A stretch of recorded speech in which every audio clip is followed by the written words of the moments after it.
Hello everyone. Before we start, make sure to like and subscribe to the channel, and leave a comment with where you're from and what time you're watching.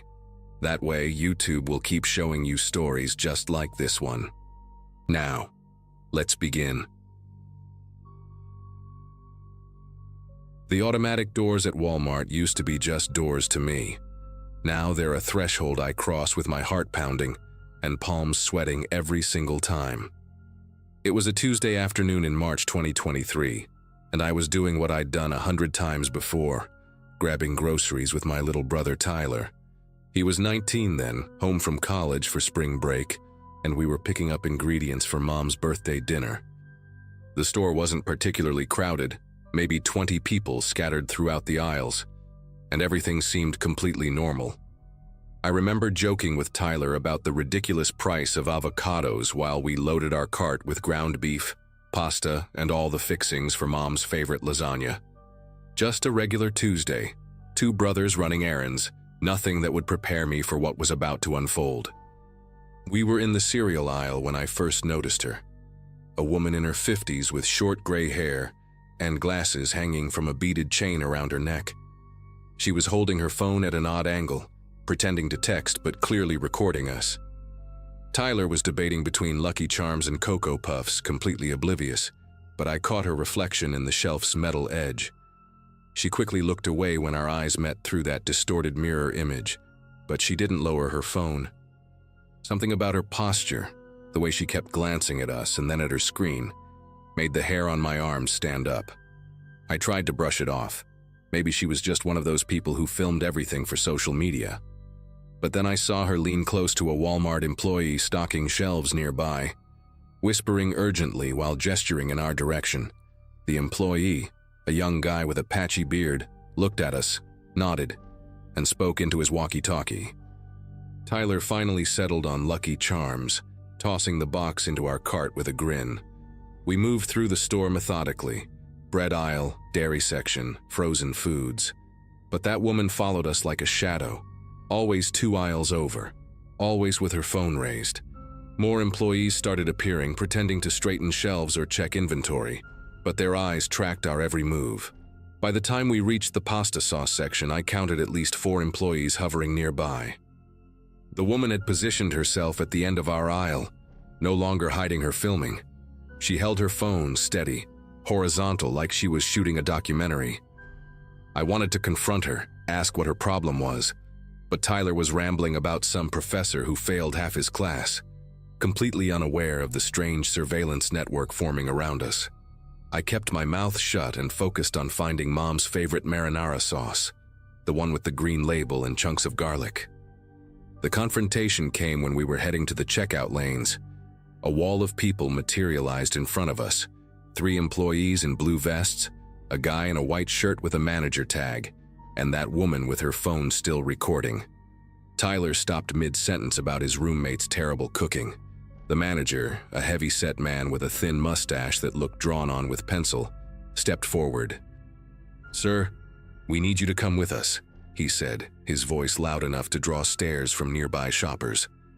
The woman moved closer, her phone now inches from my face. "I saw everything," she announced to no one in particular, her voice shrill with self-importance. "This man was switching price tags on the meat products. I have it all on video." My brain struggled to process what she'd just said. Price tags, meat products. We'd grabbed prepackaged ground beef without even checking the price. "That's impossible," I said, keeping my voice level despite the heat rising in my chest. "We haven't touched any price tags. Check your security cameras." The manager's mustache twitched. "We'll handle this internally first. Please come with us to the office." Tyler's face had gone pale, his hands gripping our cart like it was a life raft. Other shoppers had formed a semicircle around us, some pulling out their own phones to record. The woman kept narrating to her camera, describing how she'd caught a thief in action, and how people like this think they can get away with anything. Her voice carried across the store, and I could see people from the pharmacy counter craning their necks to watch. A mother pulled her kids closer, shooting me a disgusted look. An elderly man in a veteran's cap shook his head sadly.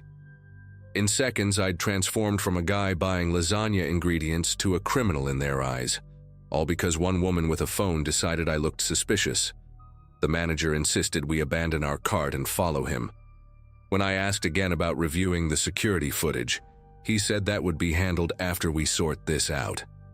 2 loss prevention officers appeared, young guys in black shirts trying to look intimidating. One of them, barely out of his teens with acne scars across his cheeks, put his hand on my shoulder to guide me. I shrugged it off, which he took as aggression. "He's resisting," the woman shouted, even though I'd simply stepped away from his touch. Everything accelerated after that. The officers grabbed my arms. Tyler tried to intervene, saying this was insane, but an employee blocked him. Someone called 911. The woman circled us like a vulture, her commentary growing more dramatic. "He's getting violent. I knew he was dangerous the moment I saw him." I stood completely still, arms at my sides, but the narrative had already been written. By the time the police arrived 12 minutes later, the woman had turned me into a master criminal who'd been caught red-handed and was now threatening staff. 2 officers walked in. Officer Brennan, a stocky woman with her hair in a tight bun, and Officer Diaz, tall and lean with tired eyes. The woman rushed to them immediately, phone still recording, practically shouting her version of events. "This man was switching price tags. I have video. He's been aggressive with staff." She waved her phone like evidence, but I noticed she never actually showed them any footage. Officer Brennan approached me while Diaz talked to the manager. "Sir, we need to hear your side," she said, but her hand rested on her belt near her cuffs. I explained everything, that we were shopping for my mom's birthday, that we hadn't touched any price tags, that the store had security cameras that would prove our innocence. She nodded, seeming reasonable, and I started to relax. Maybe this would all be cleared up quickly. Then the woman played her trump card. "He fits the description of someone who's been doing this at other stores too. Check the alerts," she insisted. "My neighbor's a manager at Target, and they've been warning each other about a guy who looks just like him." That changed everything. Officer Diaz's expression hardened as he spoke into his radio, running my license. The woman kept embellishing her story, adding details about suspicious behavior she'd supposedly witnessed. "He was crouching by the meat section. He kept looking around nervously. He had something in his hand." None of it was true, but her conviction was absolute.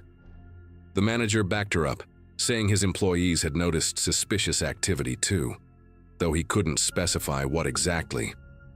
Tyler tried to speak up, but Brennan told him to step back.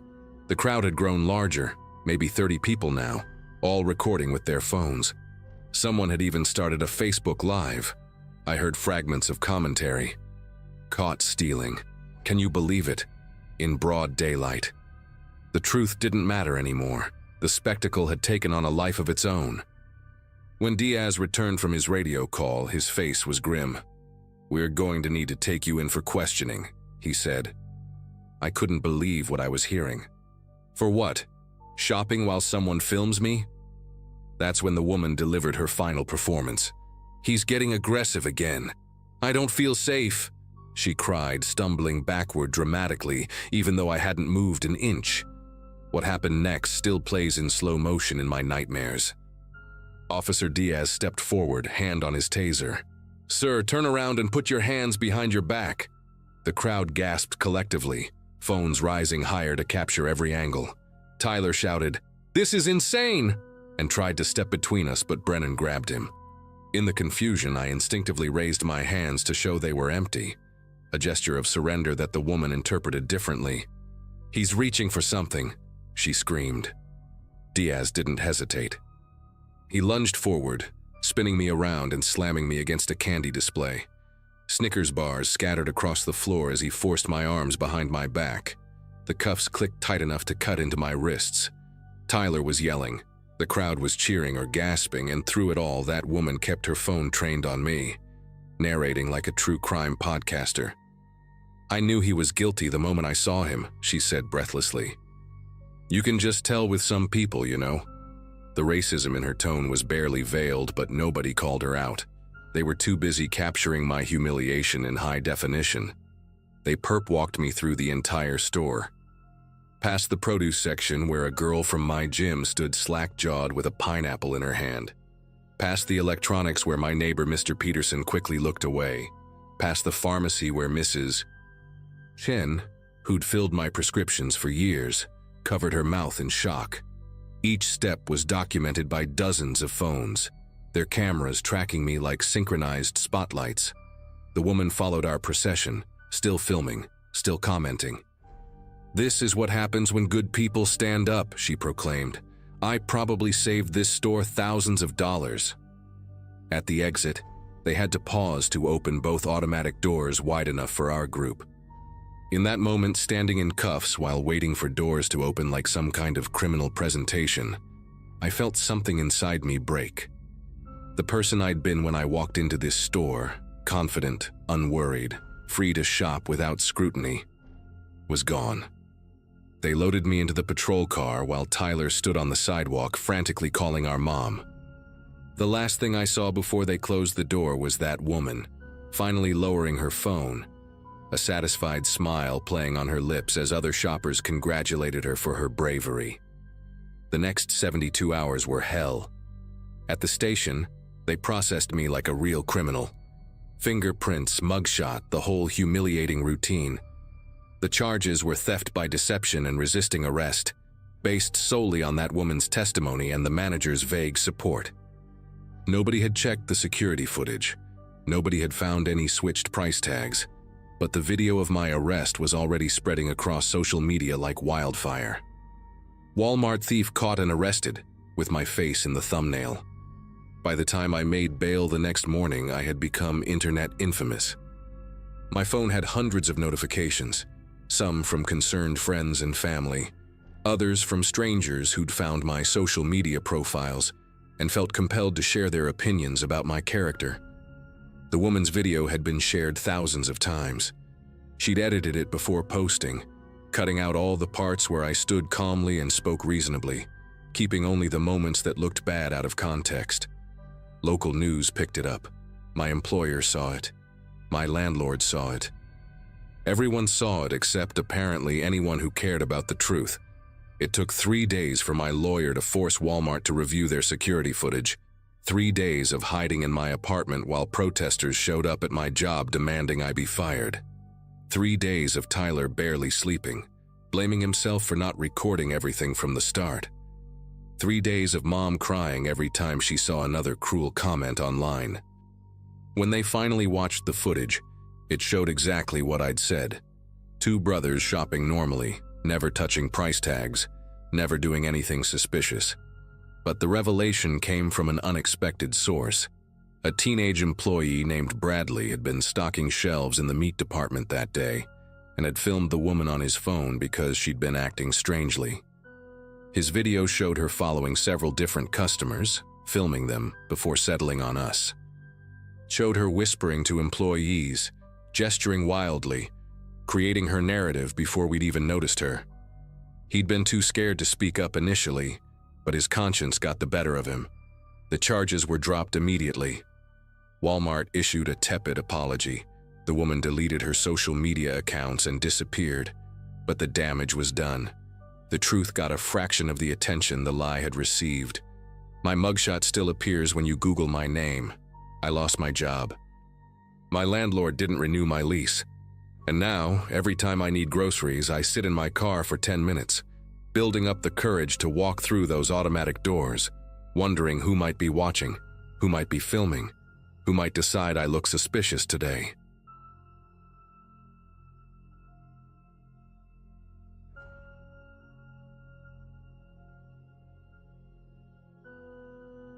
Ethan had been asking for the same Lego set for weeks, the one with the fire truck and the little firefighter figures.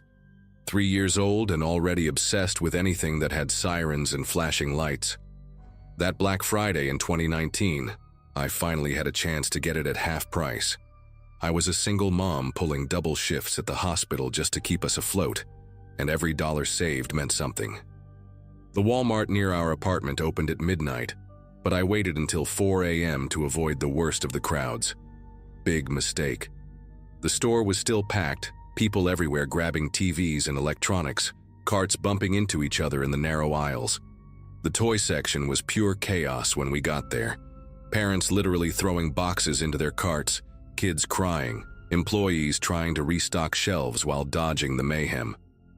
I had Ethan sitting in the cart seat, his worn-out dinosaur toy clutched in one hand while I scanned the shelves for his Lego set. That's when I first noticed her. A woman in a blue Walmart vest standing at the end of our aisle, not doing anything, just watching. She had this strange way of tilting her head like a bird studying something. Her hair was pulled back in a messy bun, and she wore thick-rimmed glasses that kept sliding down her nose. I figured she was loss prevention or maybe a seasonal hire who didn't quite know what to do yet. 20 minutes into our shopping, I'd seen her 4 more times. Electronics department while I grabbed a tablet for my nephew. There she was, organizing already organized DVDs. Grocery section when I stopped for milk. She appeared near the freezers, holding a pricing gun but not using it. Each time she'd glance our way, then quickly busy herself with some task. Ethan kept babbling about the fish in the pet department, completely oblivious to my growing unease. The store was so crowded that I told myself I was being paranoid. Lots of employees probably got pulled from different departments on Black Friday. Nothing weird about that, right?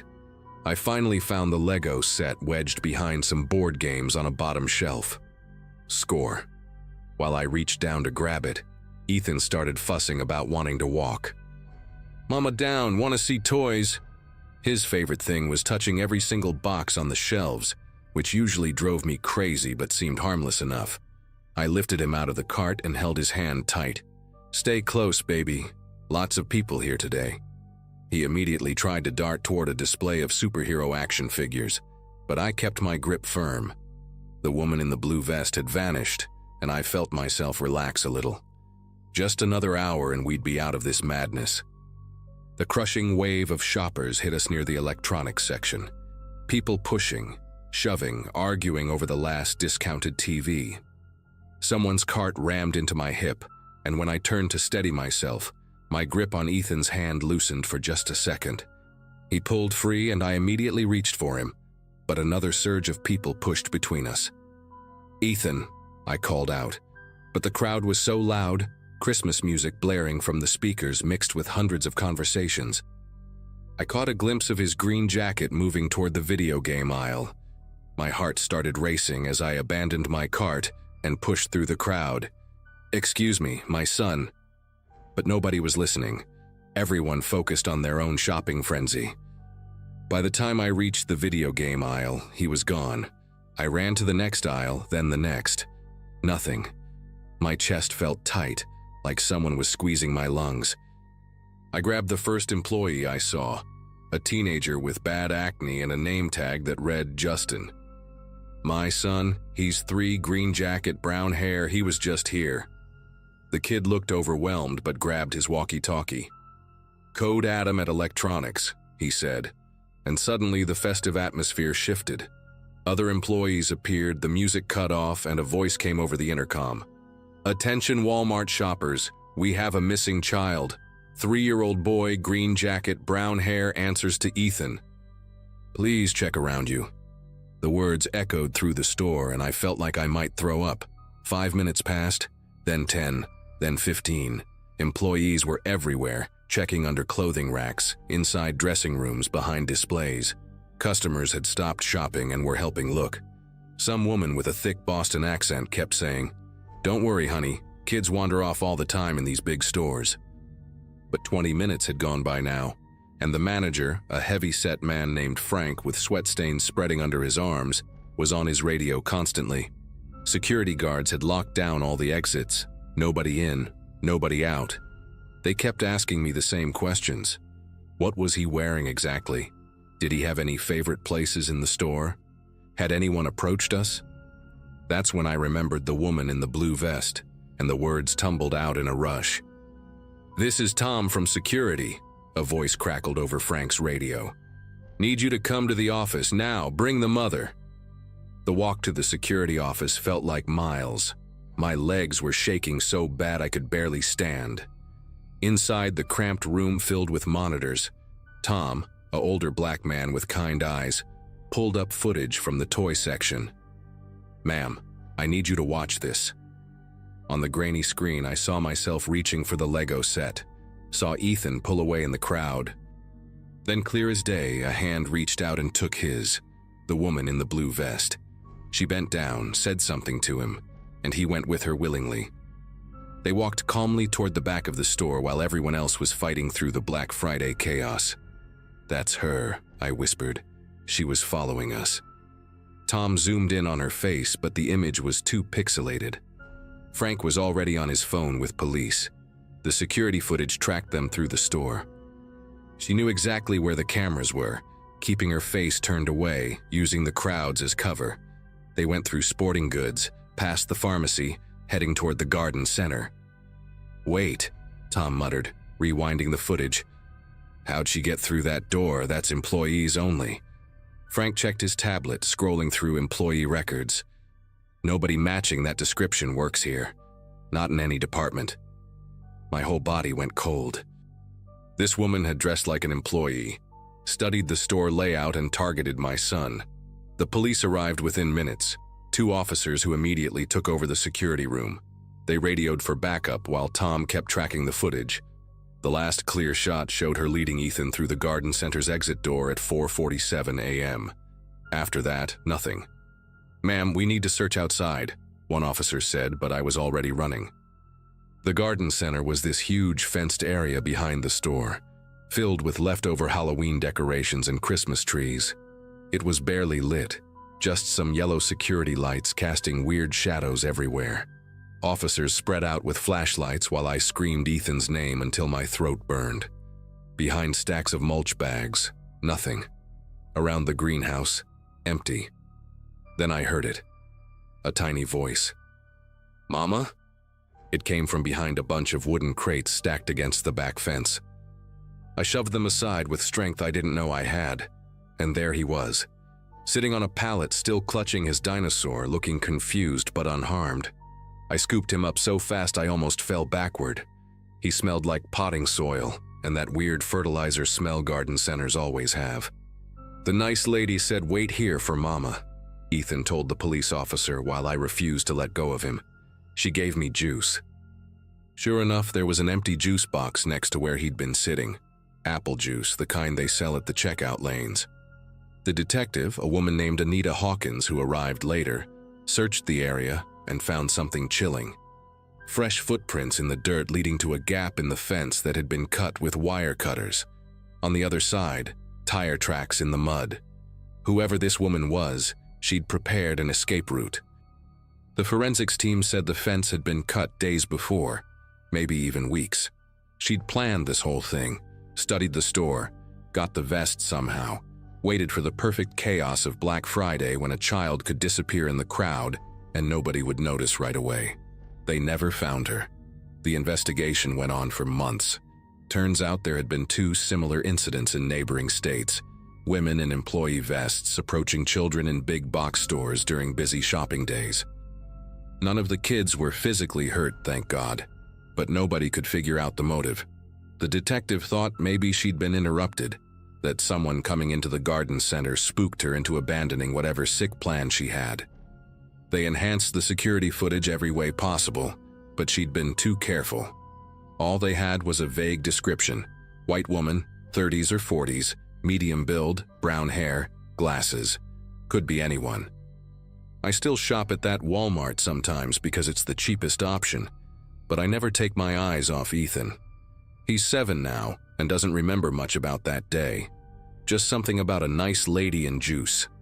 I remember everything. Her tilted head, those sliding glasses, the blue vest that didn't quite fit right, and those 20 minutes of pure terror that felt like a lifetime.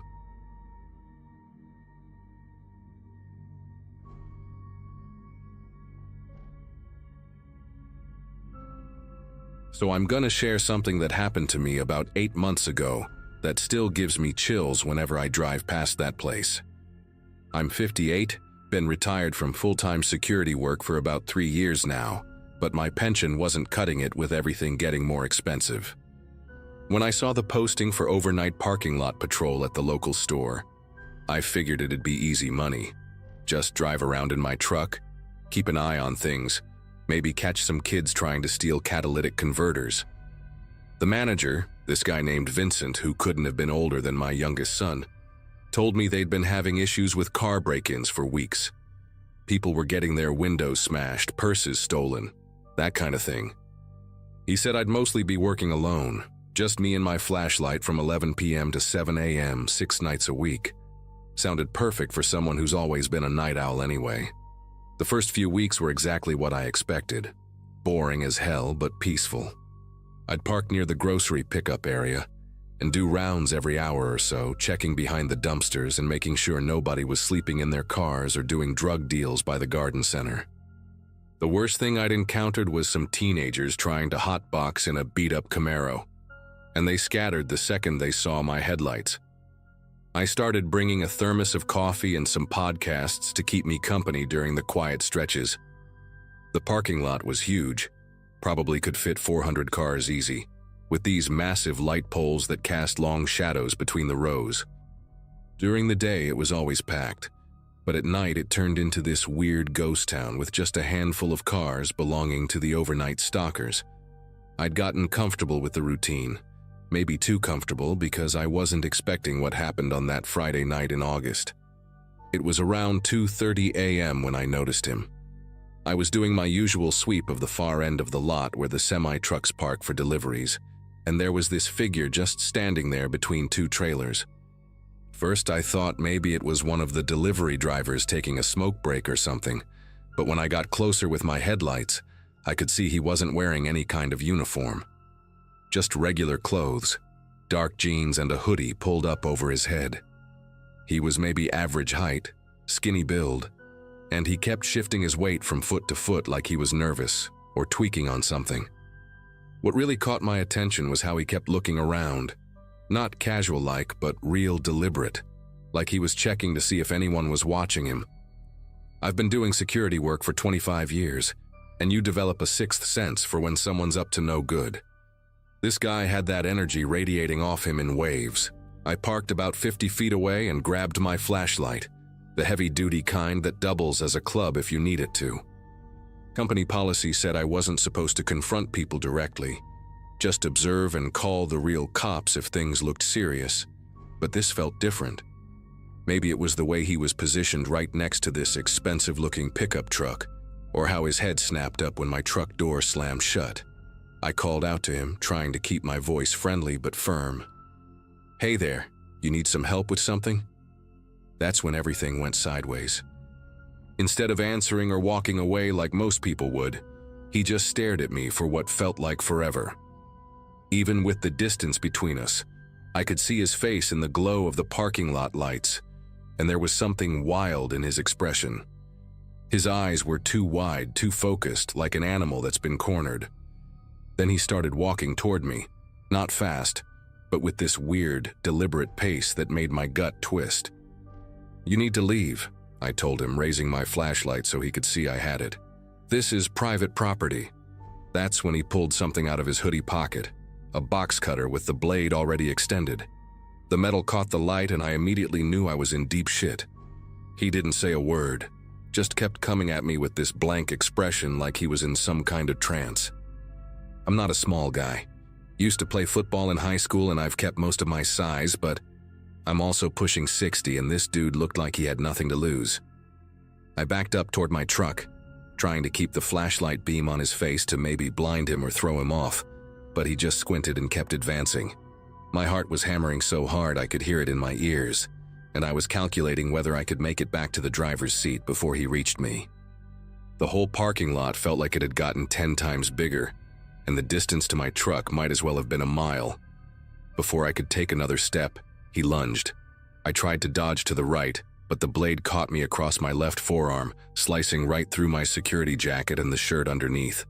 The pain was immediate and sharp, like touching a hot stove, and I could feel the warmth of blood soaking into my sleeve. I swung the flashlight at his head, connected hard enough to hear the impact, and he stumbled backward, cursing. For a second I thought that would end it, but instead of going down or running away, he just shook it off and came at me again. This time I was ready. I grabbed his wrist with my good hand, and we ended up wrestling for control of the box cutter. He was stronger than he looked, wiry and desperate, and he kept trying to twist the blade toward my face or neck. We crashed into the side of a parked car, setting off the alarm, and that's when he suddenly broke free and took off running. Not toward the street like I expected, but straight toward the store entrance. I stood there for a moment, breathing heavy and looking down at my arm. The cut was deeper than I'd initially thought, not life-threatening, but definitely more than a scratch. Blood was dripping onto the asphalt, and my sleeve was completely soaked through. The adrenaline was making me shaky, and I could taste copper in my mouth from where I'd bitten my tongue during the struggle. I pressed my good hand against the wound to try and slow the bleeding while I jogged toward the store entrance, my work boots echoing across the empty parking lot. The automatic doors slid open with that familiar whoosh, and the sudden blast of air conditioning hit me like a wall. Inside, everything looked normal, too normal. The bright fluorescent lights, the music playing softly overhead, a few overnight customers wandering the aisles with their shopping carts. It was like stepping into a different universe where what just happened outside might as well have been a nightmare. I spotted Ashley, one of the overnight stockers I'd gotten to know, restocking shelves in the pharmacy section. She was this college kid, maybe 21, always friendly when I'd stop in to use the restroom or grab a snack from the break room. When she saw me walking toward her with blood on my shirt, her eyes went wide and she nearly dropped the box of vitamins she was holding. "Holy crap, what happened to you?" she asked. But I was already scanning the store, looking for any sign of the guy who'd attacked me. I told her to call the police and get Vincent on the phone, that there was a dangerous person loose in the store with a weapon. She pulled out her phone immediately, but I could see the confusion on her face. From her perspective, everything was calm and quiet. A few customers were shopping like nothing had happened. An elderly woman was comparing prices on breakfast cereals, and some guy in a baseball cap was reading magazines near the pharmacy counter. The normalcy of it all was almost more disturbing than the attack itself. I spent the next 3 hours trying to help the cops search for this maniac, my arm bandaged up with gauze from the first aid kit. 2 officers showed up pretty quickly. Officer Reynolds, this veteran cop who looked like he'd seen everything, and his younger partner whose name I never caught. They took my statement while walking through every aisle, checking the restrooms, the employee break areas, even the storage closets. Reynolds kept asking detailed questions about the suspect's appearance, and I described the hoodie, the skinny build, the wild look in his eyes, but it felt like describing a ghost. How do you explain to someone the feeling you get when you're looking at a person who's completely disconnected from reality? We reviewed the security footage from outside, and you could clearly see the attack happening, but the camera quality was garbage, and his face was mostly hidden by the hood. The cops expanded their search to the surrounding businesses, thinking maybe he'd fled to the gas station next door or the fast food place across the street, but they came up empty. Around 6 a.m., just as I was starting to think this guy had vanished into thin air, one of the morning shift employees found him. Janet, who worked in the warehouse section, was moving some pallets when she heard what sounded like cardboard rustling. She followed the noise to this massive display of paper towels and toilet paper that was set up near the loading dock, one of those promotional things they build to look like a castle or whatever. When she pulled back some of the outer boxes, there he was, curled up inside like some kind of sick animal, still wearing the same hoodie, still holding the box cutter. Janet screamed loud enough to wake the dead, and security came running. By the time the cops got back there, he was trying to crawl deeper into the display, knocking boxes everywhere and muttering something under his breath that nobody could understand. They had to drag him out by his ankles, and even then he kept slashing at the air with that blade, until they got it away from him. The real kicker came later that afternoon when Reynolds called me at home. Turns out this wasn't some random drug addict looking for trouble. His name was Kevin Walsh, and he'd been banned from that specific location back in January after assaulting 2 different employees during separate incidents. One was a cashier he'd grabbed by the throat when she asked to see his receipt, and the other was a maintenance worker he'd threatened with a screwdriver in the parking lot. The cops had photos, incident reports, the whole 9 yards. Store management was supposed to have his picture posted in the security office and train all the staff to watch for him, but somehow that information never made it down the chain. Vincent, my manager, claimed he'd never heard of Kevin Walsh and had no idea there was a banned individuals list. When corporate got involved, they discovered that the previous security coordinator had quit without passing along any of the critical safety information, and the replacement had never been properly trained on the system. So here's the thing that still pisses me off. I almost died because of paperwork. Because someone couldn't be bothered to do their job properly or train their replacement. Kevin Walsh should never have been able to get within 100 yards of that property, let alone hide inside the store for hours with a weapon. I ended up needing 12 stitches in my arm, and I still have a scar that aches when it rains. The company offered me some bullshit settlement and a different position at another location, but I turned it down. I'm done with security work, done with putting my life on the line for minimum wage and managers who don't give a damn about their employees' safety. Walsh got sentenced to 3 years for assault with a deadly weapon, plus violations of his existing restraining orders. As for me, I found work doing maintenance at a local school district, day shift only, no weapons, no psychopaths hiding in cardboard displays. Sometimes the simple jobs really are the best ones.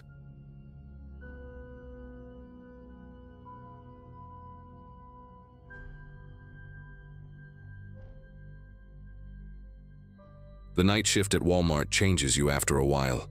2 years behind that customer service desk during the graveyard hours, and I'd memorized every creak of the building, every pattern in those ugly beige floor tiles, every fluorescent bulb that flickered just a bit too much. 22 years old, drowning in student loans, and this was how I survived while finishing my associate degree in business. The pay was decent enough for what it was, and honestly, I preferred the quiet emptiness to dealing with the daytime crowds. During those late hours, the store felt like an abandoned spaceship drifting through the night, all sterile lighting and endless aisles stretching into darkness. Most of our regular customers were predictable, in their own strange ways. There was the old woman who came in every Friday at exactly 11:30 p.m. to buy cat food and frozen dinners, always counting out exact change from a little purple coin purse. The truck driver who stopped by every other Wednesday for energy drinks and beef jerky, still wearing his company uniform with grease stains on the sleeves. And then there was Harold, though I didn't know his name until much later. 70s, maybe early 80s, with this carefully combed white hair and these thick-rimmed glasses that magnified his watery blue eyes. Every Tuesday evening around 8 p.m., like clockwork, he'd shuffle through the automatic doors with his worn leather wallet already in his trembling hands. Harold's routine never varied, not once in the 8 months I'd been watching him. He'd grab one of those small red baskets from the stack near the entrance, never a cart, and make his way down the same exact path every single time. Aisle 7 for a loaf of Wonder Bread and a jar of Skippy peanut butter. Aisle 12 for a gallon of 2% milk, always checking the expiration date twice before placing it carefully in his basket. Then the produce section for exactly 3 bananas, never more, never less, and a single red apple that he'd examine under the harsh lighting like he was appraising a diamond. The whole journey took him precisely 27 minutes, and I knew because I'd started timing him out of pure boredom during those endless Tuesday shifts. The thing about Harold that really stuck with me was how he moved through that store like he was walking through his own living room. No hesitation, no checking his list, no wandering down random aisles like most people do. He had this quiet dignity about him, the way he'd nod politely to other customers and always say, "Thank you kindly," when the cashier handed him his receipt. His voice was soft and gravelly, like old leather, and he always wore the same navy blue cardigan with wooden buttons, even in the dead of summer. The other employees started calling him Tuesday Harold, because we could literally set our watches by his arrival. When September rolled around and the first Tuesday came and went without him, I figured maybe he was sick or visiting family somewhere.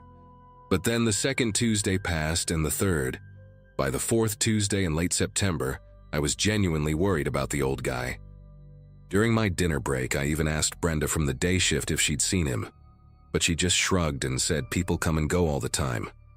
Still, there was this nagging feeling in the back of my mind every Tuesday evening when 8 p.m. rolled around and those automatic doors stayed quiet.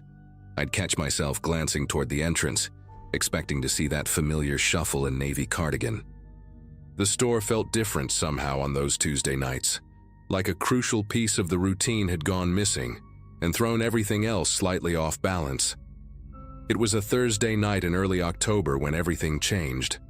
The store had been dead all evening, one of those shifts where you start questioning your life choices and wondering if the universe is playing some kind of cosmic joke on you. Around 11:30 p.m., I was doing my final walkthrough before we started the deep cleaning routine. The fluorescent lights seemed dimmer than usual, and there was this strange electricity in the air, like right before a thunderstorm hits. I was checking the garden center area near the back exit, making sure all the outdoor furniture displays were properly secured when I saw him. Harold was standing about 30 feet away, right next to the rack of clearance plant fertilizer, facing the emergency exit door. Relief washed through me immediately. He was okay, just shopping at a different time for whatever reason. But as I got closer, ready to call out a friendly greeting, details started registering that made my chest tighten with unease. His skin looked waxy and translucent under the harsh lighting, like old parchment paper, and his usually neat white hair hung limp and disheveled around his face. The navy cardigan was there, but it seemed faded, almost gray, and hung on his frame like it was 3 sizes too big. Most disturbing of all, he wasn't moving. Not even breathing that I could see. Just standing there, completely motionless, staring at that exit door with an intensity that made the hair on my arms stand up. "Harold?" I called out, my voice echoing strangely in the empty space. "Hey, Harold, is everything all right?" He didn't respond, didn't even twitch. I took a few more steps closer, close enough now to see that his eyes behind those thick glasses were completely unfocused, like he was staring through the door into some other dimension entirely. His mouth hung slightly open, and there was this grayish pallor to his skin that reminded me of old newspaper left out in the rain.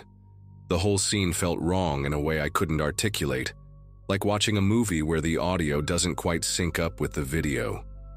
When I reached out to tap his shoulder, my hand passed right through him like he was made of fog. The moment my hand went through his shoulder, Harold simply wasn't there anymore. Not fading away or disappearing gradually, just gone, like someone had flipped a switch. The air where he'd been standing felt ice cold, and I swear I could smell something like wet earth and old flowers. I stood there for what felt like an hour, but was probably only a few seconds, staring at the empty space and trying to convince myself I'd been seeing things. Maybe the late nights were finally getting to me. Maybe I needed to cut back on the energy drinks.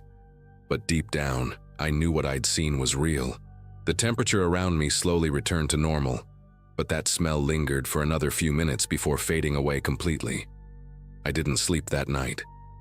Every time I closed my eyes, I saw Harold's vacant stare and that unnatural stillness.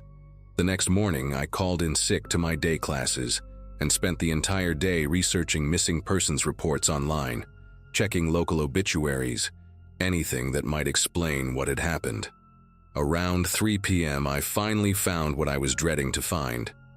Harold Zimmerman, age 79, had been discovered in his apartment by his landlord after neighbors complained about a smell. The article was brief and clinical, but the date made my entire world tilt sideways.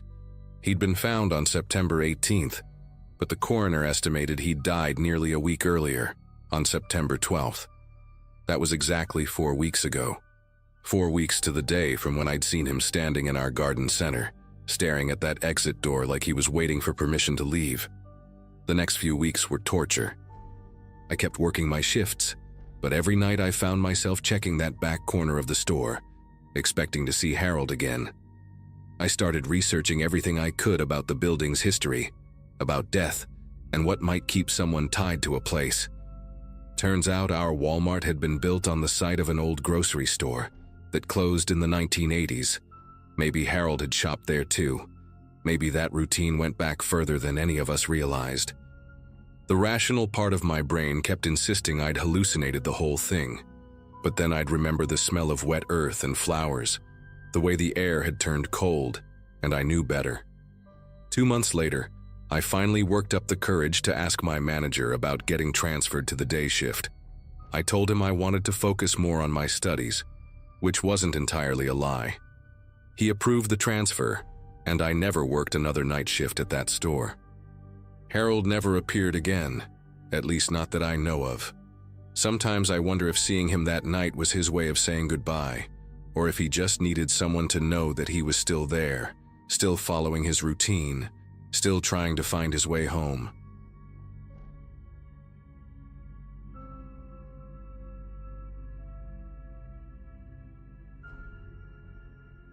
Hey everyone, I need to share what happened to my dad last Friday night because I'm still processing this whole nightmare. He's 78 years old, retired from teaching high school math for 40 years, and has always been the most independent person you could imagine. Since my mom passed 2 years ago, he's been doing everything himself: grocery shopping, cooking, maintaining the house, refusing any help from me or my brother. That particular evening, he decided to make his weekly grocery run to the big chain store on Maple Street around 8 p.m. because he preferred shopping when it was less crowded. He'd been feeling a bit lightheaded that day but didn't think much of it, attributing it to the heat wave we'd been having all week. Looking back now, I wish he had just stayed home or called me, but Dad has always been stubborn about maintaining his routines.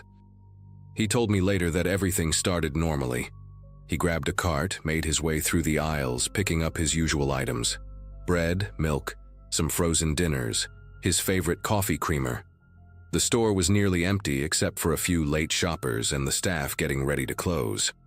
Around 8:45 p.m., while he was in the canned goods aisle, a wave of dizziness hit him so hard that he had to grip the shelf to keep from falling.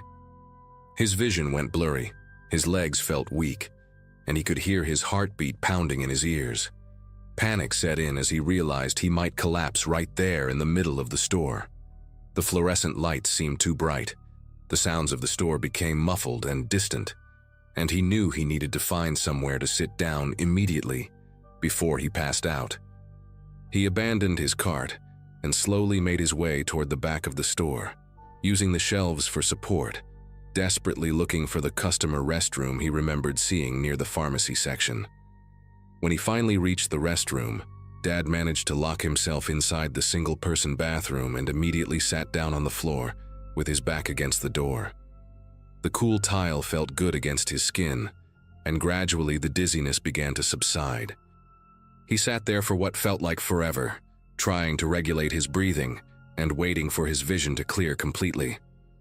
During this time, he could hear the store's closing announcements over the intercom. First, the 15-minute warning, then 10 minutes, then 5. He knew he should get up and leave, but every time he tried to stand, the room would start spinning again. His phone was in his jacket pocket, but when he pulled it out, the screen showed only 3% battery life before going completely black. Dad said he remembers thinking he'd just wait a few more minutes until he felt completely steady, then make his way to the front of the store. He had no idea that the staff was already starting their closing procedures and wouldn't think to check the customer restrooms thoroughly. The next thing he knew, he was waking up on the bathroom floor in complete darkness. The motion sensor lights had turned off hours ago, and when he felt around for the light switch, his joints were so stiff he could barely move. The store was eerily quiet, no background music, no humming of refrigerators, no footsteps or voices, just an unsettling silence that made him realize something was very wrong. When he finally managed to turn on the lights and check his watch, it was 2:30 a.m. The store had been closed for over 5 hours and he was trapped inside. Dad tried the door handle, but of course it was locked from the outside, standard security protocol that he had no way of knowing about.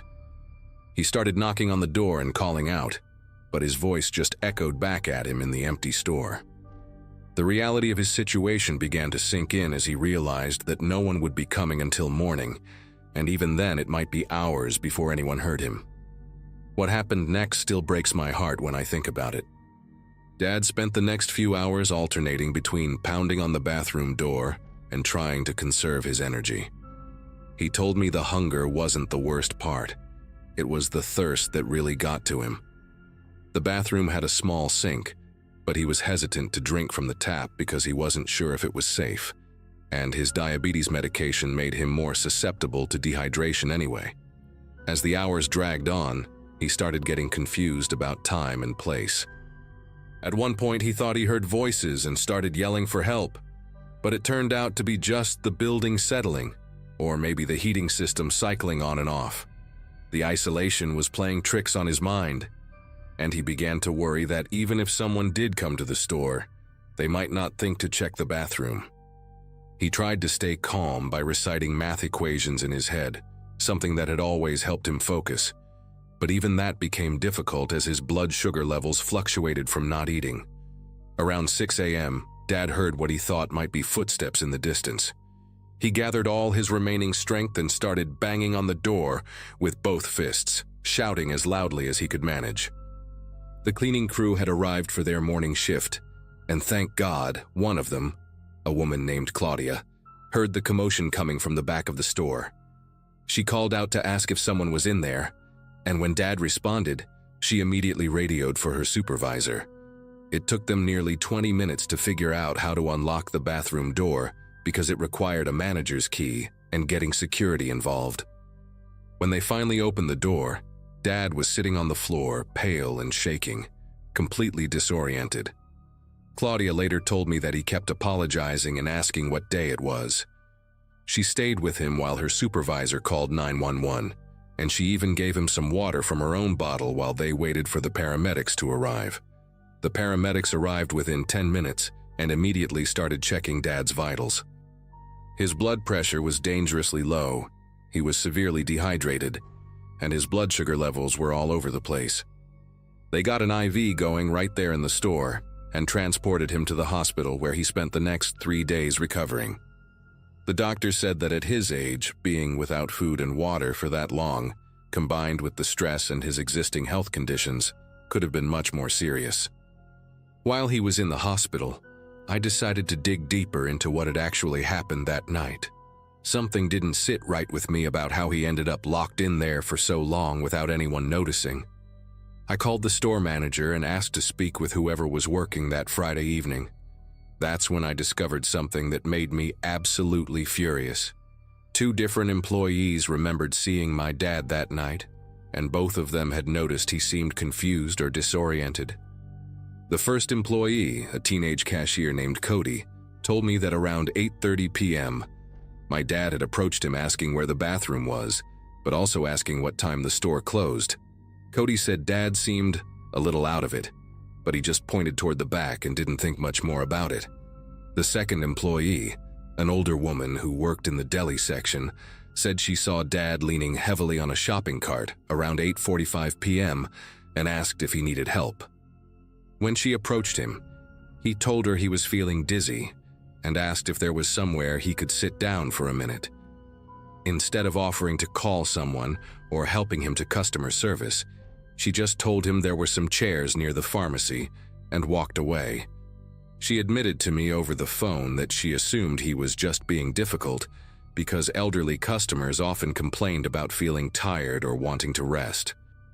Neither employee thought to follow up or alert a manager that there was a customer who might need medical attention. What really pushed me past the breaking point was when I requested to see the security footage from that night. The store manager initially resisted, but after I mentioned potentially involving a lawyer, they agreed to review the cameras with me present. The footage showed everything exactly as the employees had described, but it also revealed something much worse. At 9:15 p.m., 15 minutes after the store had officially closed, you could see the night manager doing his final walkthrough. He passed right by the bathroom where my dad was trapped, and you could actually hear faint knocking sounds on the audio. The manager paused for maybe 3 seconds, then kept walking.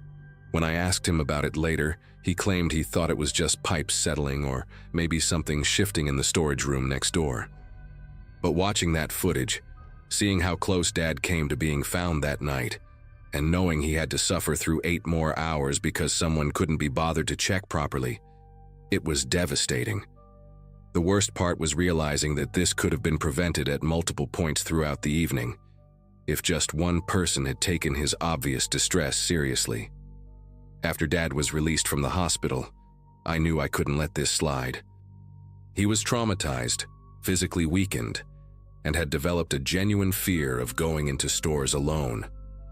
The man who had taught high school kids for 4 decades, who had raised 2 children and maintained his independence well into his 70s, was now afraid to leave the house without someone accompanying him.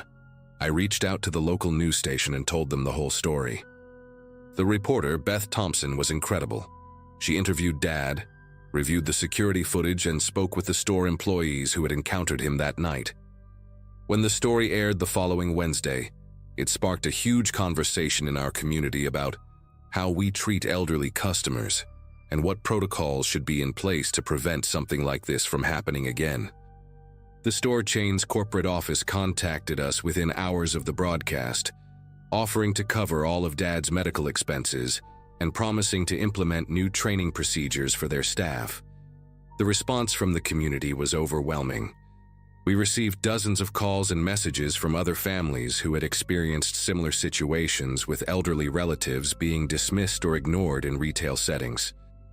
One woman told me about her mother-in-law who had fallen in a department store and waited 20 minutes for help because employees assumed she was just resting. Another family shared a story about their grandfather who had gotten lost in a large grocery store and wandered around for over an hour before anyone offered assistance. It became clear that Dad's experience wasn't an isolated incident. It was part of a larger problem with how our society treats aging adults in public spaces. The store chain followed through on their promises, implementing mandatory training about recognizing medical emergencies and establishing clear protocols for closing procedures that include thorough checks of all customer areas. They also installed emergency call buttons in all single-occupancy restrooms and created a policy requiring managers to personally verify that no customers remain in the building before locking up. 6 months later, Dad is doing much better physically, though he still prefers to shop during daylight hours and always tells me exactly where he's going and when he expects to be back. The experience changed him, but it also opened up important conversations in our family about aging, independence, and knowing when to ask for help. Claudia, the cleaning crew member who found him, has become an unexpected friend. She stops by sometimes to check on Dad and even brought her grandchildren to meet him. The store manager who missed the knocking sounds that night ended up leaving his position, though I don't know if it was related to the incident. What I do know is that sharing this story publicly was the right decision. If it prevents even one other family from going through what we experienced, then something good came out of Dad's terrifying night locked inside that store. Sometimes speaking up is the only way to make sure these situations don't happen to someone else's loved one.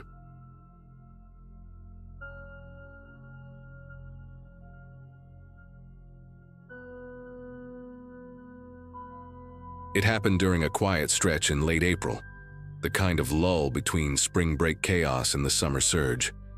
I was working the closing shift at a 24-hour Walmart in a mid-sized town in Missouri. Nothing unusual ever really happened there, unless you count the occasional expired coupon meltdown.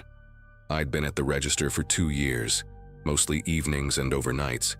People came and went, names blurred, but that night stuck. I remember it because the air in the store felt weirdly still, too calm, like the pause before a storm, and not just the kind that makes the ceiling tiles creak. The woman in front of me was returning a handful of random items: cheap makeup, a dog bowl, and a necklace. Not just any necklace. It was a silver heart-shaped locket, delicate and slightly tarnished, with a small engraving on the back. "Always with you." My stomach tensed. I knew that engraving. My grandmother gave me that locket on my 15th birthday. The hinge was worn in a very specific way, just slightly uneven, making it click when you closed it. I would have recognized it in a pile of 1,000. I scanned the barcode on the return tag, trying to stay calm, but I felt heat rising in my chest. That was mine, no doubt. She didn't look suspicious.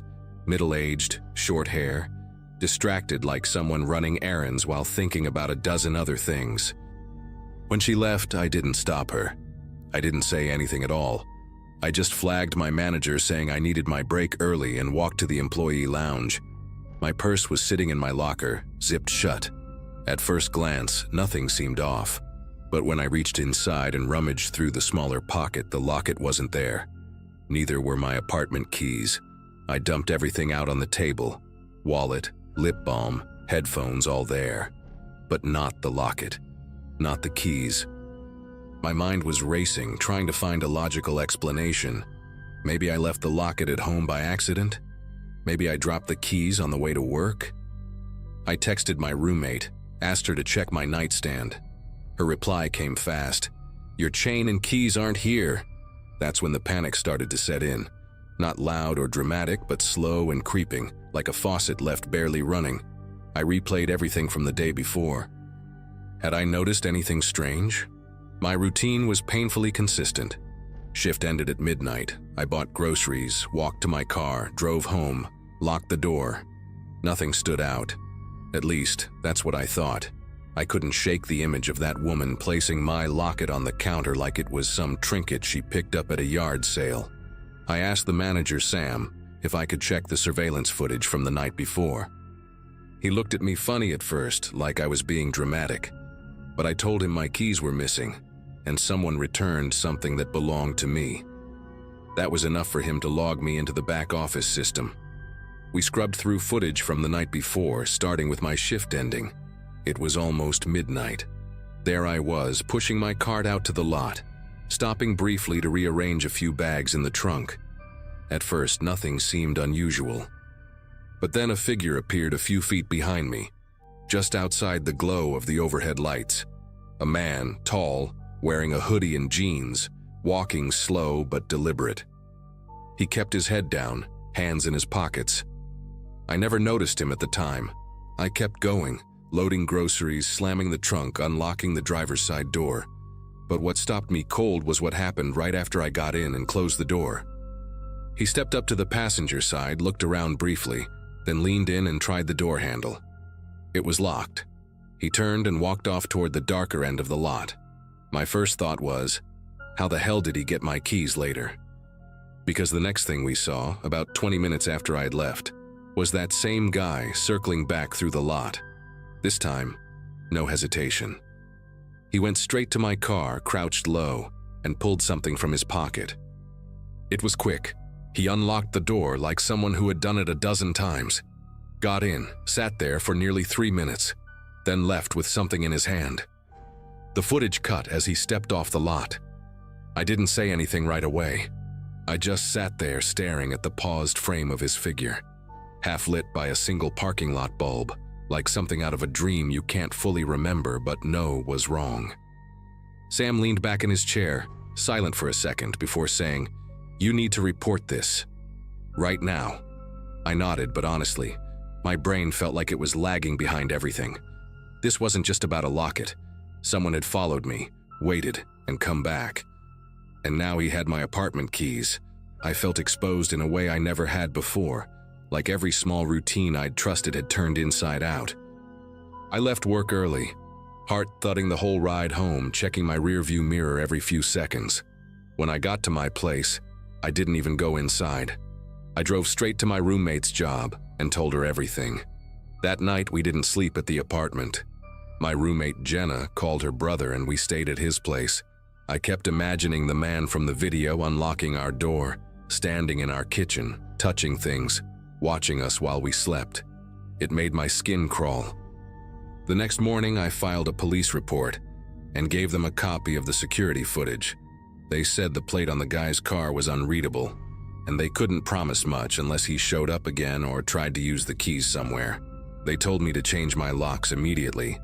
I paid a locksmith to swap out the deadbolts that same afternoon.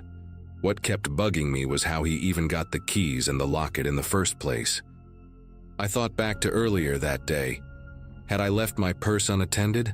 I remembered one short moment when I'd stepped into the restroom and left it in the break room cubby. No cameras there. It couldn't have been more than 5 minutes, but that was all it would have taken. And if he knew what he was looking for, Maybe he had seen me open the locker before, maybe even on a different shift. The more I thought about it, the more it felt like this wasn't random. He'd watched. He'd planned. About a week later, I got a call from a nearby pawn shop. They'd seen a post I'd made online about the stolen locket. Someone had tried to sell it. The guy didn't leave his name, but the store kept the item and gave me a vague description. Tall, early 30s, faded tattoo on his left hand. Same as the guy in the footage. The shop owner said something else that stuck with me. He seemed real confident, like he didn't care if we asked questions. I thanked him and picked the locket up that day. Felt strange holding it again. Familiar, but hollow. I didn't put it back on. Since then, nothing else has happened. No signs of him, no weird noises at the apartment, no items missing. It's been quiet, but I still park closer to the store entrance, double-check every lock, and I haven't worked a night shift since. Some people think losing keys or jewelry is just a slip-up. But when you see someone calmly step into your life like it belongs to them, touch your things, wait in the dark, there's no going back to normal. That kind of fear doesn't scream. It just sits with you, quietly, until you forget what it felt like to ever feel safe.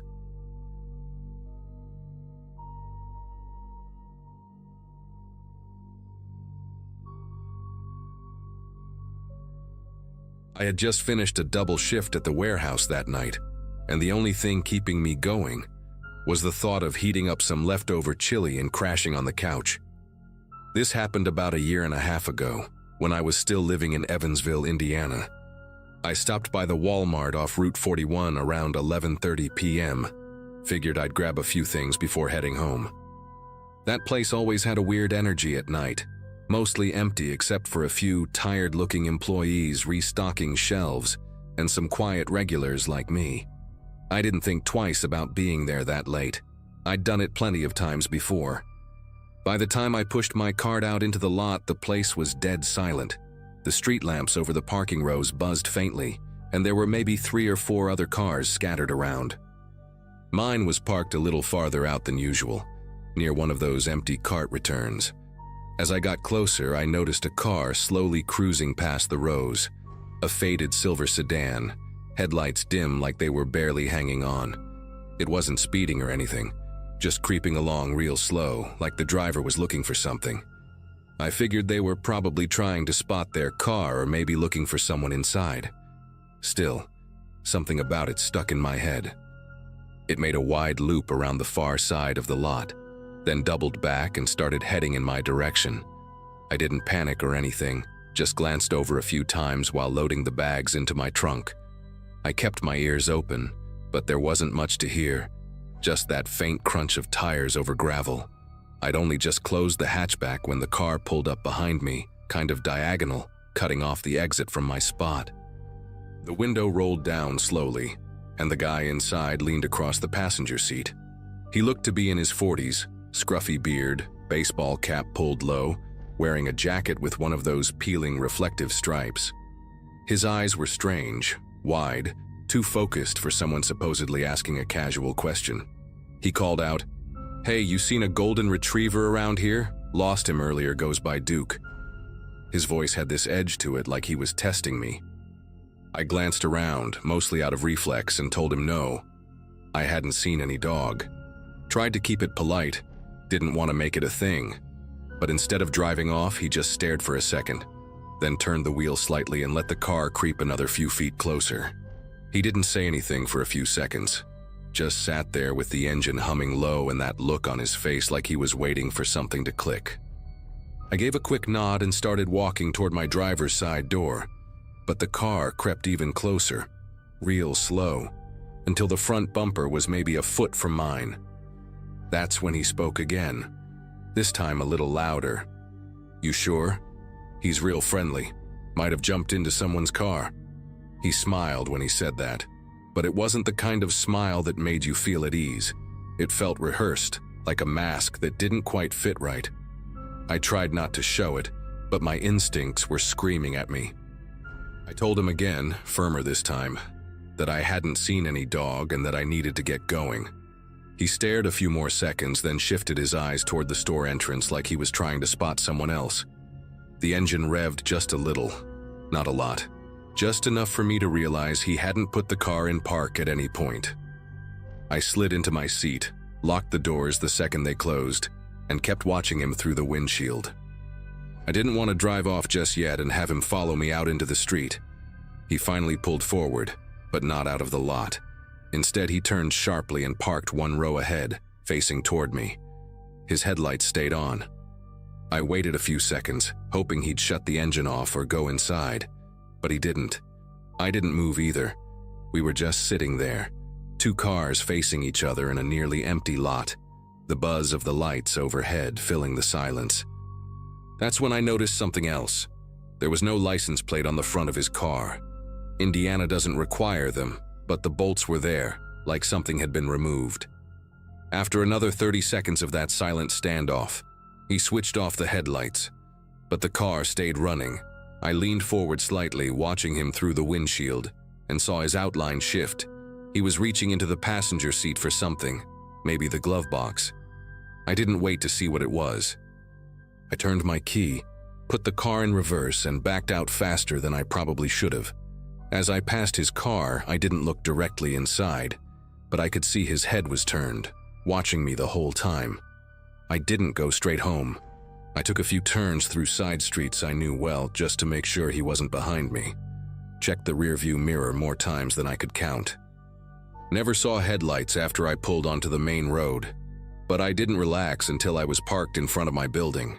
Even then, I sat there for a few minutes with the engine off, windows up, doors locked. I replayed every part of the interaction in my head. His voice, the missing plate. How close he got without ever really threatening me outright. But it felt like a threat. Not the loud kind. The quiet kind that sticks with you. Later that night, I talked myself into calling the non-emergency police line. I didn't have much to give them. No plate, no solid description of the vehicle beyond beat-up silver sedan. The guy hadn't actually done anything, technically. Just asked a question and stared too long. Still, the officer on the line said he'd note the report, and if anything similar came up in the area, they'd take a closer look. I asked if they'd had any other calls like that lately. He hesitated before saying, "We've had a few weird ones around that Walmart, yeah. For the next couple weeks, I switched grocery stores. Drove 10 extra minutes to avoid that lot entirely. A part of me knew he was probably just one of those guys who gets a kick out of creeping people out. But there was something too practiced in how he did it.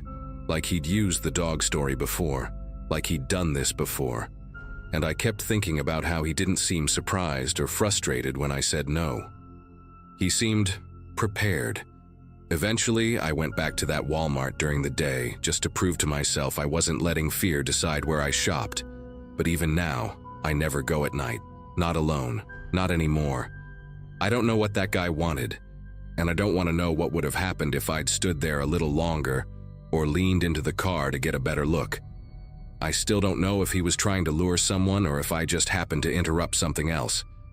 Either way, I got lucky. I parked closer to the doors from then on, every time.